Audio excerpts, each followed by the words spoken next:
All right, it's just Z and Dr. J. Duncan. And we are giving you the first recap of 2021.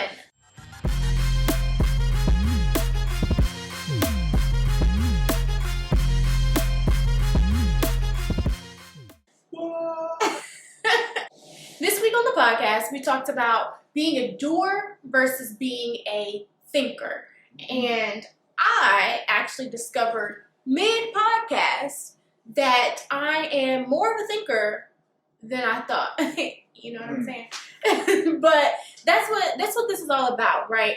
Our channel, our movement, our purpose is all about journey and finding different perspectives along that journey.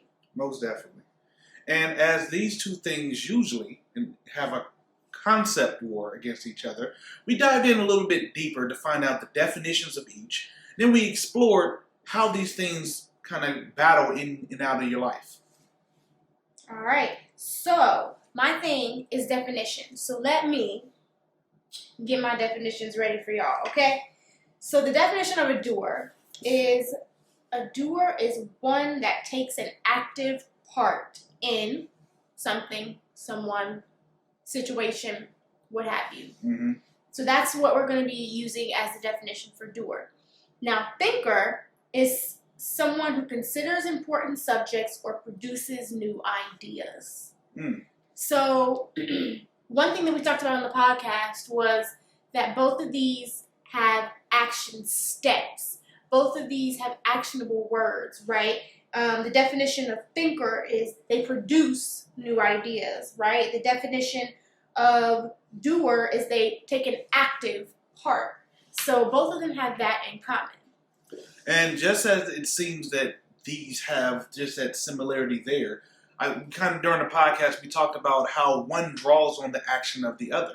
So by being a thinker, you're almost required to create an environment where you then start doing to be able to evolve or move forward, and vice versa. If you're a doer and you keep doing the same thing to no avail, then you might have to think about a different way forward. So drop a comment in the section below and tell us, what do you struggle with, or what do you identify with? Are you a thinker? Are you a doer? Are you a doer that thinks? Are you a thinker that does? Are you, learning, right? I think that, see, look at me. I'm telling you guys, just been a little thinker about it. But I really do think that it's important for us to kind of self-evaluate based on our relationship with ourselves. So if you get anything out of this, is that it's not bad one way or another to be a thinker or to be a doer. It's more so recognizing which one has the strength in the situation that we're in, because we all have, some part of each one depending on the situation. If we were all just thinkers all the time, we would never get up and move ever, right? If we were all doers at the one time, we would probably have all the bruises in the world from just running into everything. So, yeah. So to help you get a better idea of what this looks like, let's break down some things. First, thinker. So many of us can relate when you have a lot of ideas going on in your head. Maybe you have conversations with yourself. Not saying that anything is wrong with that, but sometimes we have all these things and we may even write them down, but we find ourselves collecting ideas. We find ourselves coming up with a world of solutions, but not a problem to solve. My friend, if you struggle with that journey, sometimes I do as well, that is more of a thinker. There's nothing wrong with thinking, but the key factor is that there is an absence of action or an absence of behavior to carry out your thought. Yeah, for sure. And so I'll break down doer. So being a doer means that you are definitely action oriented. Being a doer looks like, it can look like the person that takes initiative, the person that takes the first leap, the person that moves from topic to topic, or hobby to hobby, or job to job, or state to state, or whatever. The person that you see as like, oh, they just go all in, right? And again, nothing wrong with being a doer.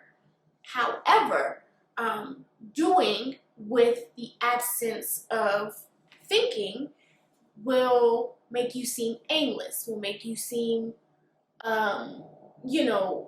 what's the word?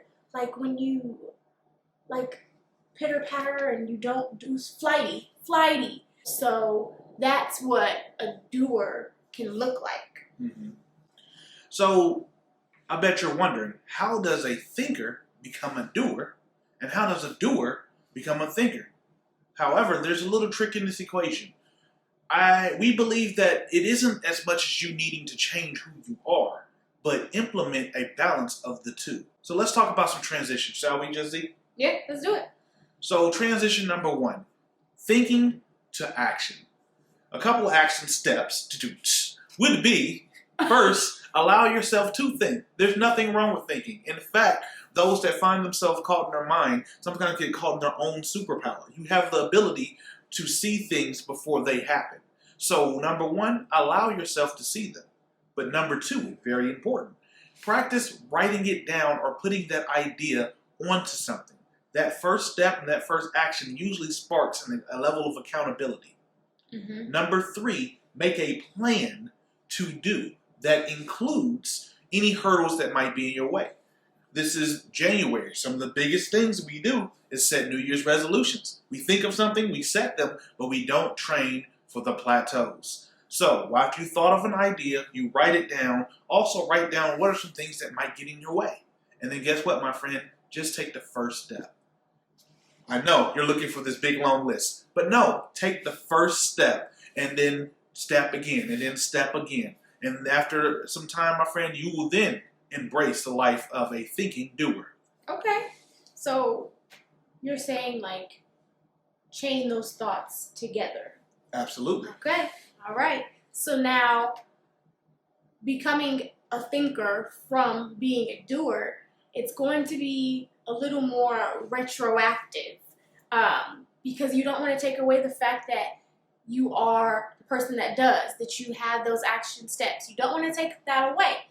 But you do want to take a moment to reflect. Just because you pause doesn't mean you're not doing something. Mm. Yeah? You can do something, and what you're doing is still taking a pause in the full length of your action. So take a pause and reflect, and then think forward, and then do. It'll be probably a little more difficult than I make it sound, but just even, taking, like you said, the first step to think after you've done something for the first time, then, you have more opportunity to do something that might be more productive to your final purpose after that.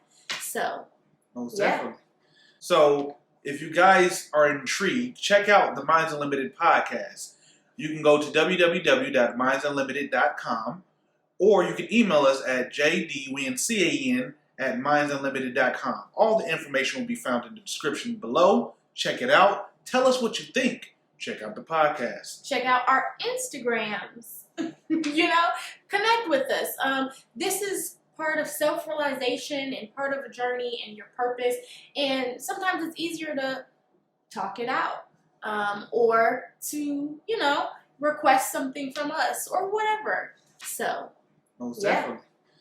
So with all that said, guys, leave a comment in the section below. What are you going to start with first? Are you going to start with these action steps in becoming a doer?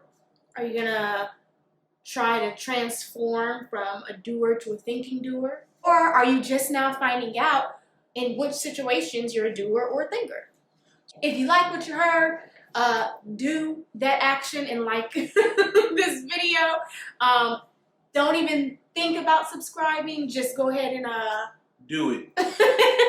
So that's all, guys. We will see you next week on another Minds Unlimited podcast recap. I think you should get started doing something. Or thinking about it. All right, and as we will say now and always will say, the smallest change of perspective can change a life. Peace.